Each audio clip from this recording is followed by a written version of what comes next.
Ako si Mai Salazar, hatid sa inyo ang mga pinakamainit na balita sa bansa dito sa News Force. Sa ulo ng mga balita, e-vehicles bawal nang dumaan sa mga national road simula ika-15 ng Abril. Department of Tourism inihayag na hindi isang accredited tourist establishment ang itinayong resort sa Chocolate Hills. Level ng tubig sa 8 dam sa Luzon patuloy na bumababa. Dagsa ng mga pasahero sa mga paliparan pinaghahandaan na sa nalalapit na Semana Santa.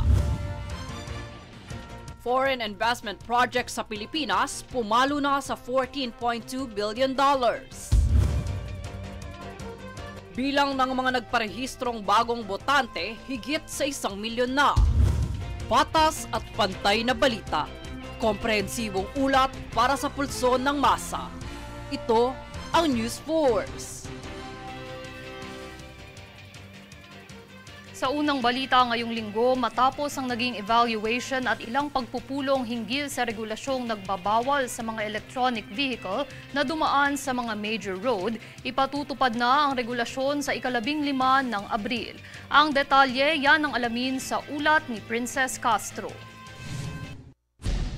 Simula sa ika-15 ng Abril taong kasalukuyan, sisimulan na ng Metropolitan Manila Development Authority o MMDA ang pagpapatupad ng MMDA Regulation Number 24-022 o ang pagbabawal sa mga e-bike, e-trike, tricycle, pedicab, pushcarts at kuliglig mula sa pagtawid sa mga National Road, Circumferential Road at Radial Road sa Metro Manila. Ito ay buhat ng pagkabahala ng ilang ahensya ng gobyerno hinggil sa patuloy na paglaganap ng mga e-vehicle sa mga major road kung saan nakapagtala ng 907 na e-bike, e-trike at e-scooter related road crash statistics sa Metro Manila noong nakaraang taon. Kabilang narito ang mangilang-ilang obserbasyon sa pagbigat ng daloy ng trapiko bunsod ng mga sasakyang ito. Ayon kay MMDA Acting Chairman Atty. Romando Don Artes, sa ilalim ng MMDA Regulation ay nakapaloob ang 2 Memorandum Circular na inilabas ng Department of the Interior and Local Government o DILG. Una na rito ang Memorandum Circular No. 2020-036 at 2023-195 o ang pagbabawal sa mga tricycle, pedicab at motorized pedicab sa national highways gayon din sa lupa.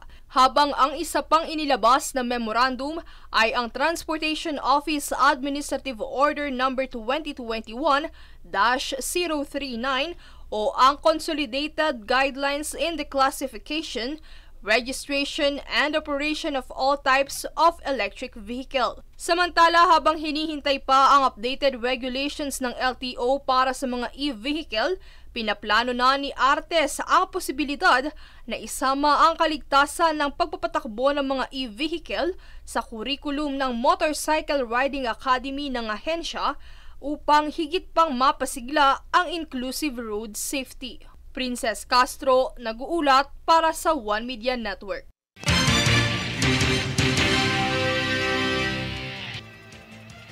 Isa pang maugong na balita, naglabas na ng pahayag ang Department of Tourism o DOT matapos ang kumalat na post ukol sa itinayong resort sa gitna ng Chocolate Hills sa Bohol.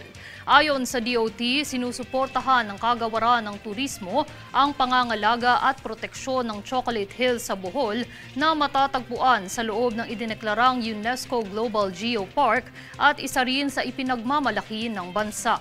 Ayon pa sa Department of Tourism's accreditation system, ang Captain's Peak Resort Development sa Chocolate Hills ay hindi isang accredited tourist establishment at walang kasalukuyang aplikasyon para sa akreditasyon para sa nasabing lugar. Dagdag pa ng DOT, mula pa noong Agosto 2023 ay nakikipag-ugnayan na ito sa pamahalaang panlalawigan ng Bohol sa pamamagitan ng regional na tanggapan nito sa Central Visayas upang ipahayag ang kanilang mga alalahanin tungkol sa problemang ito, lalo na ang pagkilala sa pangangalaga sa integridad ng likas na yaman na ito.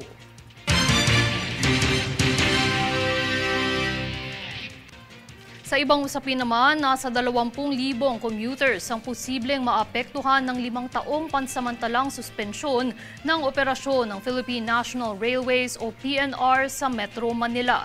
Ito ay mula sa datos na ipinahayag ng Department of Transportation o DOTR. Pansamantalang isasara ang PNR para bigyang daan ng pagtatayo ng North-South Commuter Railway o NSCR system. Bilang tugon at upang ma-accommodate ang mga apektadong pasahero, nakipag-ugnayan ng DOTR sa Land Transportation, Franchising and Regulatory Board upang mabuksan ang mga bagong ruta ng bus, pagtatalaga ng 25 air-conditioned bus at pag-i-issue ng special permits sa mga operator ng bus.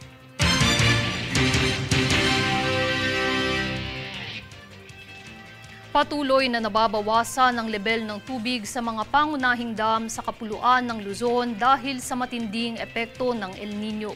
Partikular dito, bumaba ng 0.23 meters ang level ng tubig sa Angat Dam matapos itong umabot sa 203.25 mula sa dating antas na 203.48 meters.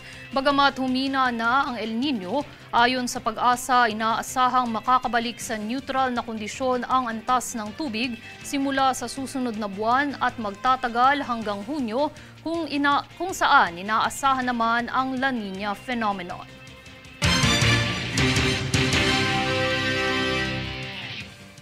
Kaugnay pang balita, magtipid ng tubig. Ito ang abiso ng Philippine Atmospheric, Geophysical and Astronomical Services Administration o Pag-asa sa publiko ngayong nalalapit na summer. Ito ay may kaugnayan rin sa patuloy na nababawasang level ng tubig sa mga pangunahing dam sa bansa. Sa nalalapit na tag-init, asahan na mas kakaunti pa ang tsansa ng mga pag-ulan kung kaya't gawing kapaki-pakinabang ang bawat supply ng tubig.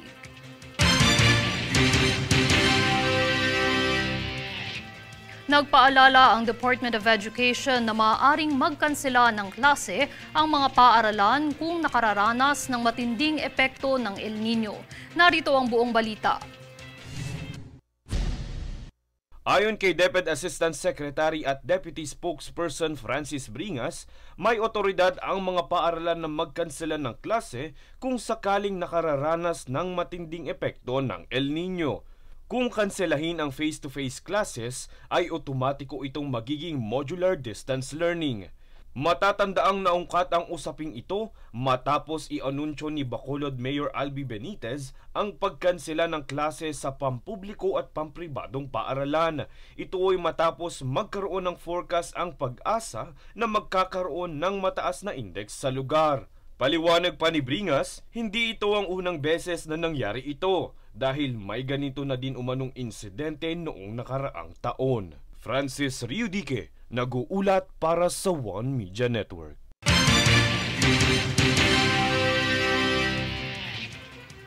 Samantala, posibleng umabot sa higit kumulang na 180,000 biyahero ang dadagsa sa Ninoy Aquino International Airport o NAIA ngayong Semana Santa. Bilang preparasyon, nakikipagtulungan ng Manila International Airport Authority o MIAA sa mga otoridad at Metropolitan Manila Development Authority upang maibsan ang traffic build-up sa mga paliparan. Gayon din ang mga hakbangin sa pagpapanatili ng kalinisan, higit lalo ngayong mainit na usapin ito sa mga paliparan.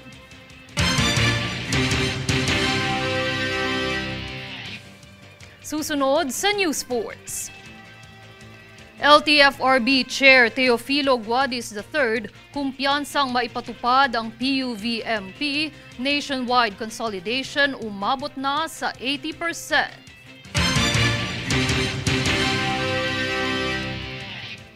Senator Risa Hontiveros paiimbestigahan ang yaman ni Pastor Kibuloy dahil sa umano'y pagkakasangkot sa money laundering.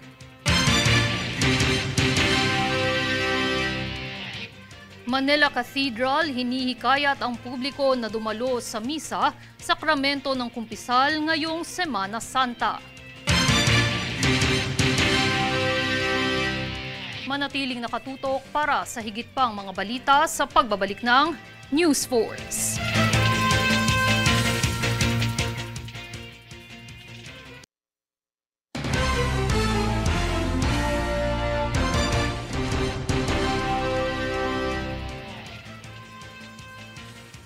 May 1 milyong Pilipino na ang nakapagpasa ng kanilang aplikasyon upang maging bagong botante para sa 2025 elections. Pinakamarami pa rin ang rehiyon ng Calabarzon sa may pinakamaraming bilang na naitalang bagong botante, habang nasa Cordillera Administrative Region naman ang may pinakakakaunting nagpaparehistro. Matatandaang nauna nang inilahad ng COMELEC ang target na maiparehistro ang halos 3 milyong Pilipino hanggang sa katapusan ng Setyembre.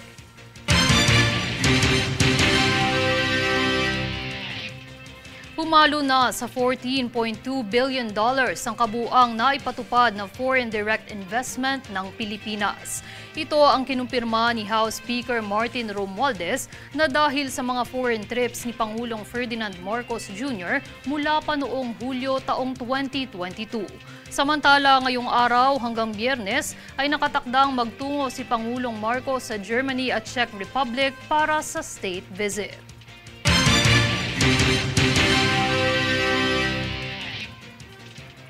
Kumpiyansa si LTFRB Chairperson Teofilo Guadis III na maipatupad ang Public Utility Vehicle Modernization Program ng gobyerno sa kabila ng mga hamong kinahaharap nito. Narito si Princess Castro para sa detalye. Sa kabila ng mga hamon na nararanasan sa pagpapatupad ng Public Utility Vehicle Modernization Program o PUVMP ng gobyerno, kumpiyansa si Land Transportation Franchising and Regulatory Board o LTFRB Chairman Teofilo Guadis III na may patupad ito sa lalong madaling panahon. Ito ay alinsunod sa desisyon ng Korte Suprema sa kamakailang pagbabasura sa isang kaso hinggil sa legalidad ng PUVMP. Dahil dito, umaasa si Guadis na ang mga nakabinbing kaso laban sa programa ay magkamit ng kaparehong resulta. Samantala, iginagalang na LTFRB ang susunod na hakbang na gagawin ng transport group na Bio Philippines patungkol sa inapila nito sa Korte Suprema.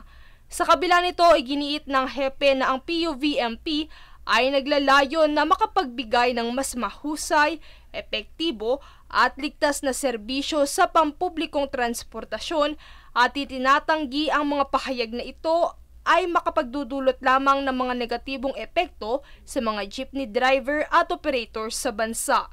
Sa iba pang kaganapan, umabot na sa 80% ang konsolidasyon ng mga PUV sa buong bansa, kung saan sa Metro Manila nakapagtala na ang ahensya ng 96% ng mga nag-apply para sa konsolidasyon, habang 80 to 90% naman sa mga lalawigan.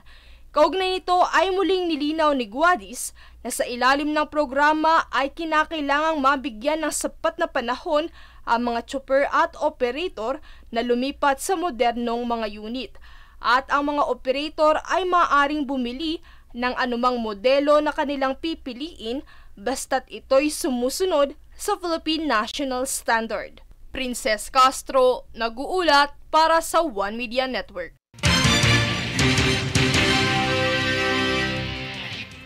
Ipinahayag ni Senator Risa Hontiveros ang pagnanais niyang paimbestigahan ang ari-arian at yaman ni Pastor Quiboloy dahil sa umano'y pagkakasangkot sa money laundering.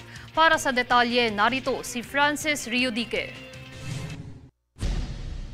Paiimbestigahan umano ni Senator Risa Hontiveros ang pagkakasangkot ng assets ni Kingdom of Jesus Christ o KOJC founder Pastor Apollo Quiboloy sa umano'y mga money laundering schemes. Kaya naman ipinahiyag niya ang pagdanais na ungkatin ng Anti-Money Laundering Council o AMLC ang mga ari-arian at yaman ni Pastor Quiboloy. Inimbitahan din ni Senator Hontiveros ang AMLC na dumalo sa susunod na pandinig upang talakayin ang umano'y pagsipsip ni Quiboloy ng pondo sa mga followers ng KOJC. Ibinase ng senador ang kanyang pahayag matapos tumistigo sa pandinig sa Senado ang isang OFW na lumalabas na gumagamit umano si Quiboloy ng account ng mga totoong tao para makakalap ng pera. Ayon pa sa senador, maaari ring silipin sa susunod na pandinig ang pagtalaga kay dating Pangulong Rodrigo Duterte bilang bagong administrador ng ari-arian ng KOJC.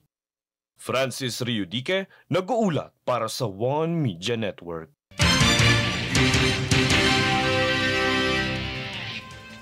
Karagdagan sa pagdinig ukol sa prangkisa ng SMNI, muling siniyasat ng Kongreso ang ukol sa pagkakaugnay ni Pastor Apollo Kibuloy sa kanilang istasyon at ang dahilan sa hindi pagsipot nito sa bawat pagdinig.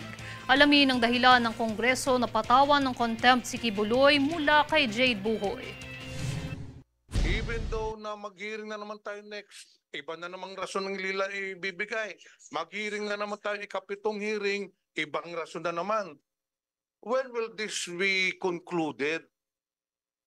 Yan ang pahayag ni Surigao del Sur 2nd District Representative Johnny T. Pimentel matapos mapunang pinatatagal lamang umano ng kampo ni Apollo Kibuloy ang pagdinig sa kasong kanyang kinasasangkutan. Ayon din kay Deputy Speaker David J.J. Suarez, lubhang matagal na ang pagdinig na ito kumpara sa nakasanayan, kung kaya't sumang-ayon din ito sa hatol na contempt ni Representative Pimentel. Bagamat humingi ng konsiderasyon ang kampo ni Kibuloy base sa kanyang karapatang hindi mahatulan hanggat hindi siya dumadalo sa pagdinig, sinagot ito ni Abang Lingkod Party List Representative Joseph Paduano na maaari siyang ikonsidera. Ngunit kailangan niyang humarap sa pagdinig upang linawin ang kanyang kaugnayan sa kaso. Ayon naman sa kampo ni Kibuloy, ang dahilan sa kanyang hindi pagdalo ay nag-aalala itong hindi kilalanin ang kanyang karapatan bilang nasasakdal. He is apprehensive that his rights may not be respected because of the frenzy surrounding the investigation, Your Honor. And besides, Your Honor, he said that if they ask me and I do not know, there are other people who know about the information, then it might be futile for me to appear before the committee. Matapos nito, opisyal nang idineklara ni Parañaque District Representative Gus Tambunting ang hatol na contempt kay Kibuloy. The chair hearing no objections on a unanimous vote, the Honorable Pastor Kibuloy is cited for contempt.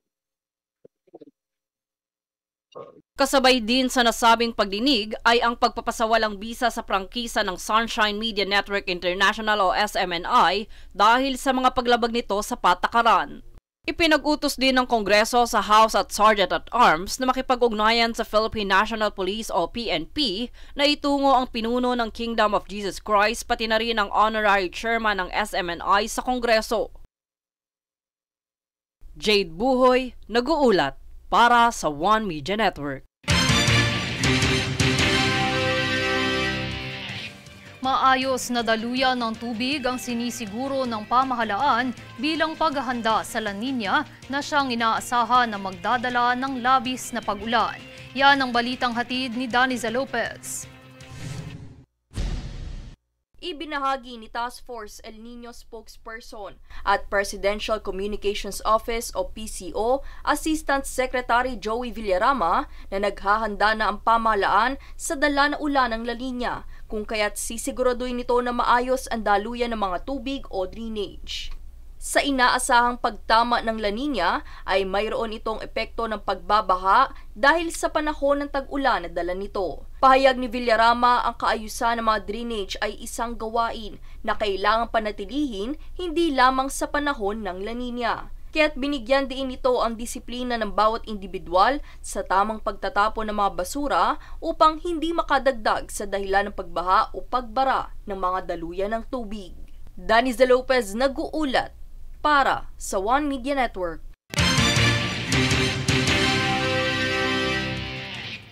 Bumaba man ang importasyon ng gatas sa bansa, ito ay dahil opisyal na inanunsyo ng National Dairy Authority ang pagtaas ng produksyon nito. Alamin ang buong impormasyon sa balitang ito.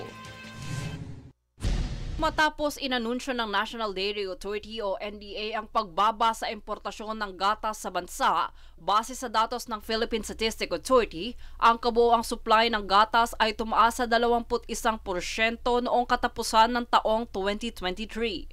Kaugnay nito sa pagdiriwang ng anibersaryo ng NDA, nilalangayon nila ang pagpapaigting sa sektor ng gatas sa pamamagitan ng pangangasiwa ng makabagong interbensyon na kanilang pinaplano. Bukod pa riyan, binigyan din ni Department of Agriculture o DA Secretary Francisco Chu Laurel Jr. ang tungkulin ng NDA na paunlarin at palawigin pa ang sektor kung saan nilalayo nito ang mas mataas pang antas ng produksyon, pagpapalago sa mga baka at pagpapainam sa kabuhayan ng mga dairy farmers. Kasama rin sa pagdiriwang ang pagkilala sa 45% pagtaas ng mga inahing baka at 65% namang pagtaas sa produksyon ng gatas mula taong 2018 hanggang 2023.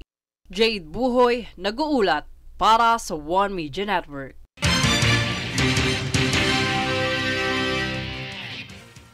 Samantala, hinikayat ng pamunuan ng Minor Basilica of the Immaculate Conception o Manila Cathedral ang mga mananampalataya na dumalo sa misa at kumpisal ngayong Semana Santa. Ito ay bilang bahagi ng espiritual na paghahanda para sa Semana Santa. Naglabas rin ang simbahan ng mga aktibidad para sa nasabing selebrasyon. Para sa mga nais magpunta upang makapagpakumpisal, bukas ito mula Lunes hanggang Sabado, mula alas 10 ng umaga hanggang alas 12 ng tanghali at mula alas 3 hanggang alas 5 ng hapon.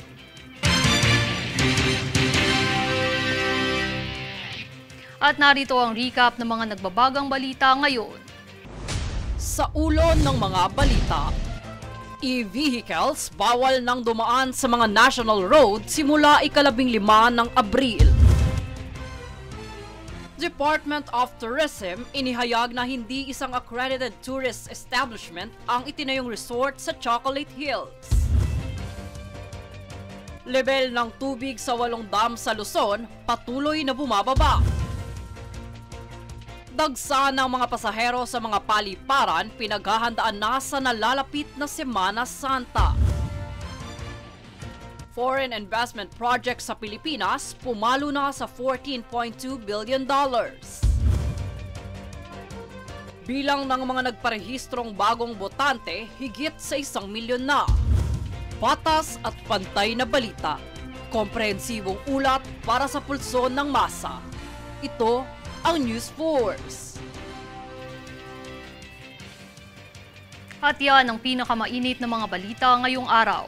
Manatiling nakatutok sa aming mga ulat at updates sa aming Facebook page, facebook.com/OneMediaNetwork. Ako si Mai Salazar at ito ang News Force.